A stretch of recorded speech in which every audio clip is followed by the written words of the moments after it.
DNA मित्रों, देश में डेमोग्राफी को लेकर बढ़ती चिंता के बीच अब उत्तर प्रदेश की योगी सरकार से जनसंख्या को लेकर एक नई नीति की मांग की गई है। लखनऊ के सरोजनी नगर से बीजेपी के विधायक राजेश्वर सिंह ने राज्य में क्षेत्र के हिसाब से जनसंख्या नीति यानी एरिया वाइज डेमोग्राफिक पॉलिसी लागू करने की मांग की है। यानी जिला स्तर पर नीति बनाने का प्रस्ताव रखा गया है। इस नीति के तहत क्या क्या कदम उठाने का सुझाव दिया गया है और उसका जनसंख्या असंतुलन दूर करने पर क्या असर होगा, ये जानने से पहले आपको बता देते हैं कि यूपी में धार्मिक आधार पर डेमोग्राफी में किस तरह बदलाव हुआ है।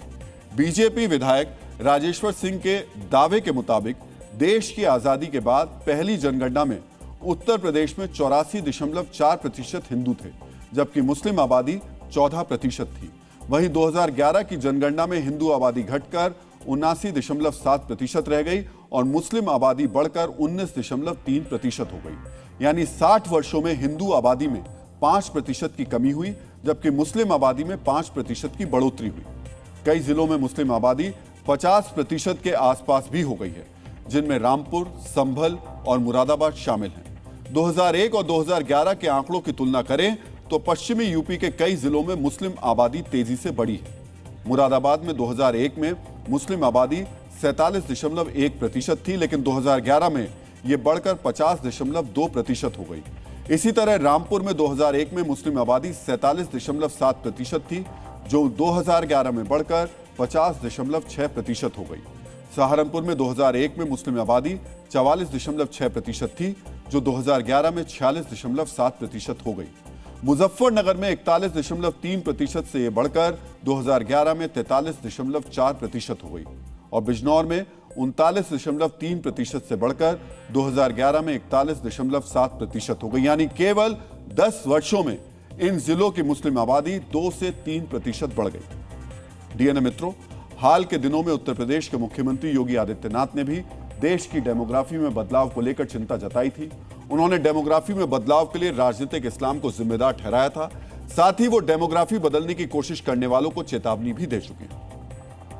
राजनीतिक इस्लाम वही है जो छांगुर के रूप में डेमोग्राफी को चेंज करके राष्ट्र माता के टुकड़े टुकड़े करने की मंशा के साथ कार्य कर रहा है। समाजवादी पार्टी और कांग्रेस के समय में चुन चुन करके हिंदुओं को निशाना बनाया जाता था।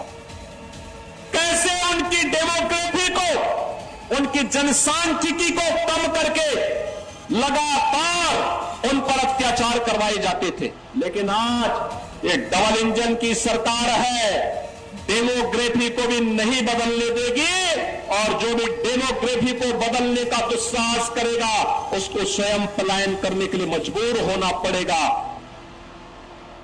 डीएनए मित्रों, बीजेपी विधायक राजेश्वर सिंह ने एरिया वाइज डेमोग्राफिक पॉलिसी के तहत कुछ खास कदम उठाने के सुझाव दिए, जैसे छोटे परिवार वालों को सरकारी घर या योजनाओं में प्राथमिकता दी जाए। जिन इलाकों में आबादी तेजी से बढ़ रही है वहां सरकारी नौकरी के लिए 2 बच्चों के नियम लागू किए जाएं। जो लोग 2 बच्चों के नियम का पालन नहीं करते उन्हें सरकारी योजनाओं के लाभ ना मिले। जनसंख्या नियंत्रण में बेहतर प्रदर्शन करने वाले जिलों को विकास योजनाओं पर खर्च करने के लिए 5% अतिरिक्त फंड मिले। धर्मांतरण को लेकर सुप्रीम कोर्ट के दिशा निर्देशों के अनुसार एक प्रक्रिया बनाई जाए। बाहरी श्रमिकों के लिए रजिस्ट्रेशन और सत्यापन जरूरी बनाया जाए। जनसंख्या में असंतुलन का यह मुद्दा यूपी सरकार के सामने रखा गया है, लेकिन सच्चाई यह है कि यह असंतुलन देश के कई राज्यों में पैदा हो चुका है। डेमोग्राफी में बदलाव कई राज्यों की समस्या है।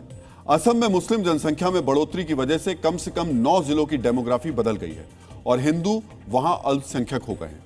असम के मुख्यमंत्री ने कहा है कि अगर इसी तरह मुस्लिम आबादी बढ़ती रही तो 2041 तक मुस्लिम आबादी हिंदुओं के बराबर हो जाएगी।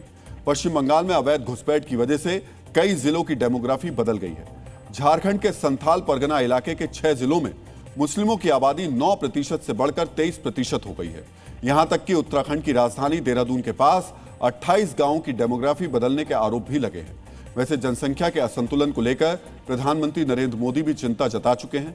15 अगस्त को लाल किले से अपने भाषण के दौरान उन्होंने डेमोग्राफी मिशन शुरू करने का ऐलान किया था। इसी तरह राष्ट्रीय स्वयंसेवक संघ के प्रमुख मोहन भागवत भी जनसंख्या असंतुलन पर चिंता जता चुके हैं। उन्होंने जनसंख्या असंतुलन को नजरअंदाज नहीं करने की चेतावनी दी थी। उनके मुताबिक इसके भौगोलिक सीमाओं में बदलाव और देश के विभाजन जैसे गंभीर नतीजे हो सकते हैं। उन्होंने ईस्ट तिमोर, दक्षिण सूडान और कोसोवो का उदाहरण देते हुए कहा कि जनसंख्या में असंतुलन के कारण ही ये नए देश बने। डीएनए मित्रों, एरिया वाइज डेमोग्राफिक पॉलिसी बढ़ती जनसंख्या और जनसंख्या के असंतुलन को दूर करने में एक कारगर उपाय हो सकता है। कम जनसंख्या वाले इलाकों या परिवारों को प्रोत्साहन देकर, उन्हें सरकारी योजनाओं में प्राथमिकता देकर, वहां विकास योजनाओं पर ज्यादा खर्च करके दूसरे इलाकों के लिए उदाहरण पेश किया जा सकता है। लेकिन दिक्कत यह है कि जनसंख्या नियंत्रण की ऐसी नीतियों को भी धर्म के चश्मे से देखा जाता है।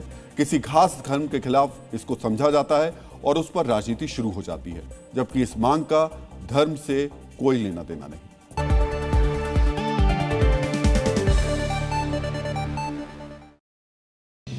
तो मार्केट का हाल देखें तो कुछ एक्सपर्ट्स बोल रहे हैं कि मार्केट ऊपर जाएगा, लेकिन कुछ एक्सपर्ट्स का यह कहना है